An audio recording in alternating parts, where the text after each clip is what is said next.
It's Cougar Sports Saturday. That's caught! Touchdown! Stayed inside the boundary and gets in for 6. Cougar Sports Saturday, a presentation of KSL Sports. Richie right to the rim, driving score! He would not be denied! BYU Sports Talk by Cougar fans for Cougar fans. Sponsored by Any Hour Services, electrical, plumbing, heating, and air. Your hosts are Mitch Harper and Kyle Ireland. On Utah's legacy home of the Cougars, KSL News Radio, 102.7 FM and 1160 AM. Number 16 BYU versus number 8 Houston tonight at the Marriott Center. Tip-off at 8:30 p.m. right here on KSL News Radio and ESPN. I was thinking about it. Mitch Harper, Kyle Ireland here at Broadcast House in Salt Lake City. KSL News Time, 1:08 p.m. I was thinking about there's only 5 home games left, Kyle. 4 of the 5 are going to be 8:30 p.m. tips or later. The rest of the way, we got one early tip next Saturday. We'll have a 2 p.m. tip next week for Colorado on the Day of Love, Valentine's Day. And that'll be Jimmer Fredette's retirement ceremony at the Marriott Center next week. So that's going to be awesome next week. But a lot of nighttime games at the Marriott Center to close out the homestand for the Cougars. But BYU, of course, has lost 4 of its last 5. And it begs the question, Kyle, is it time to hit the panic button on this season for BYU basketball, or are you staying the course and saying they're going to turn this thing around, they're going to make a run in March? TBD. I'm going to wait and give that verdict after tonight. Tonight tells the story then for you. Yeah, if they lose this game, I'm going to give my score prediction later on today. Sure. But yeah, if they lose this game, Mitch, I think that it's time for Kevin Young to make some serious changes with the rotation, maybe look at the starting lineup. They just need a spark. They need something to change. And we talked about the issues at the top of the show where this team defensively is not performing the way they need to. They're not getting a lot of bench scoring at the end of that rotation, and you're putting too much weight on the big 3. And even with the big 3, if they all pop off and have excellent games, you're expecting, that to be good enough at this point to be able to pull off a win, and it just hasn't been in a number of these games here in this 5-game stretch because, BYU really is missing due to injury. You look at some of the absences that you thought you weren't going to have at the beginning of the year. I look at Dawson Baker. I said it earlier today. I think that his absence is massive. Just that scoring punch that he could give you off of the bench would have been huge for BYU this season. It would have been able to take off some of the pressure that has been on that big 3. But I also think that's the reason why you're having some performances like you've had from Moo Davis and some of these other guys off the bench. I mean, is there anybody on the bench, Mitch, right now that you trust to get you 6 points a game, 8 points a game? I don't see anybody right now where I'm like, yeah, you can rely on them. Maybe Boscovich, he could get you 6 because he's going to be a quick trigger. He's going to go in and it's like KY said earlier in the season. He's always good for one bad 3 a game. He's going to, and I think he's done better. I think Boscovich has played better. But you're right. I on that bench right now, there's no one that I just count on every single night. I will say, though, to follow up on what you said about tonight's game, I will say, again, this might sound a little moral victory-ish, but if BYU loses, but it's down to the wire, I could entertain a thought where I still feel pretty good. A moral victory and a good loss? And I say that because Houston, I think, I was looking at Bart Torvik's advanced predictive ratings, and it's kind of like Ken Pomeroy. And Bart Torvik, what's cool about his stats is that you can filter it based on a certain date. So from the start of Big 12 play, from January 3rd to today, Houston's the number 1 team in the country. They've been hammering teams. So again, you're going up against a team that's got the profile since Big 12 play started as the best team in the land, and no one's talking about them. So you kind of get this thought of, that Houston, people I think naturally just assume they've taken a step down from last year, which was a national runner-up team. They should have probably beat Florida. They were knocking on the doorstep of winning a title. But I'd argue Houston might have more top-end talent now than they did last year because Kingston Flemings is going to be a top 5 NBA draft pick. And then they got Chris Sinak, who's from the Link Academy. I saw him in person when he was in high school. He was in one of those Hoop Fest events down at Pleasant Grove when AJ was with Utah Prep. He's awesome. And so Houston, again, has the makeup of like the number one team in the land.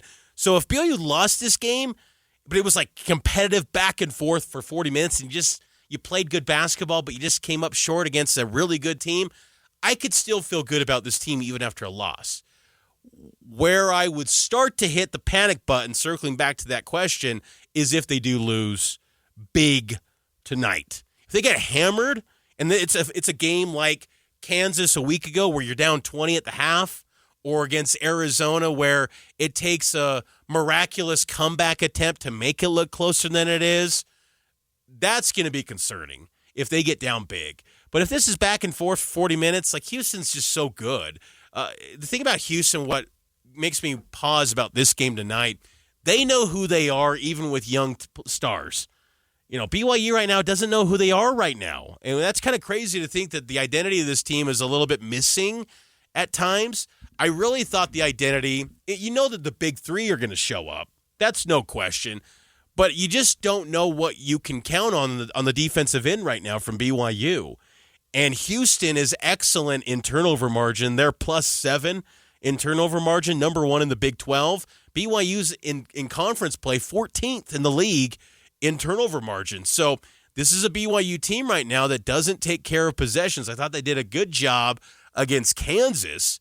But the problem in that Kansas game was they gave up a bunch of points off those turnovers in the first half. They took care of it in the second half. They started to make a little bit of a run, but they bury themselves early in games. They've got to fix that tonight. And it's just tough to ask that when you're going up against a Houston program that since joining the Big 12, they've only lost 5 games.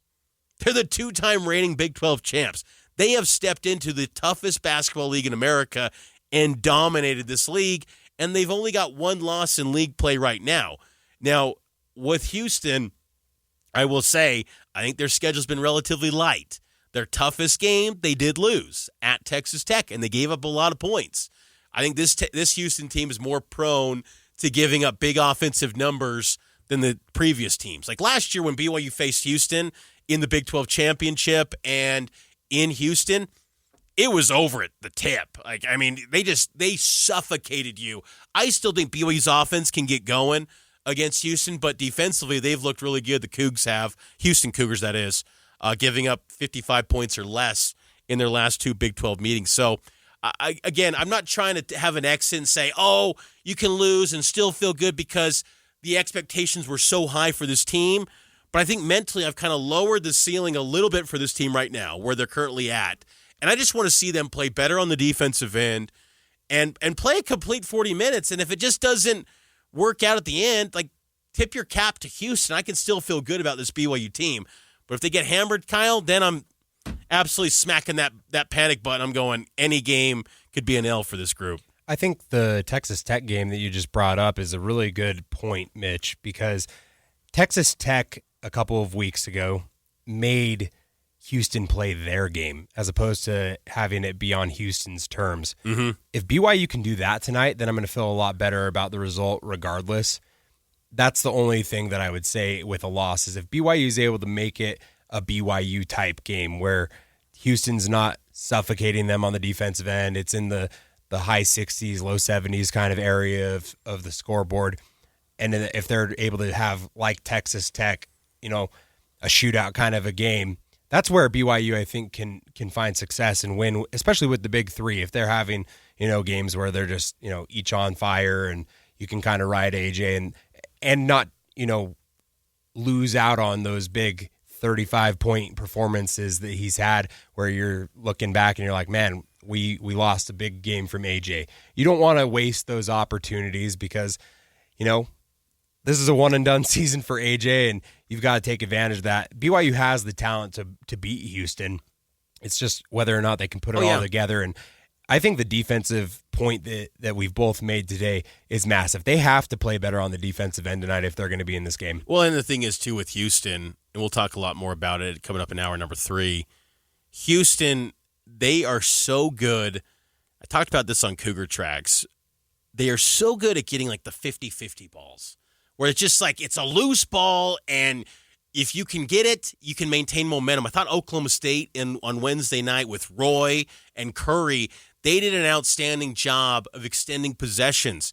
Even though the total rebound number ended up at 34 apiece, I thought Oklahoma State in the second half did a fantastic job on the glass.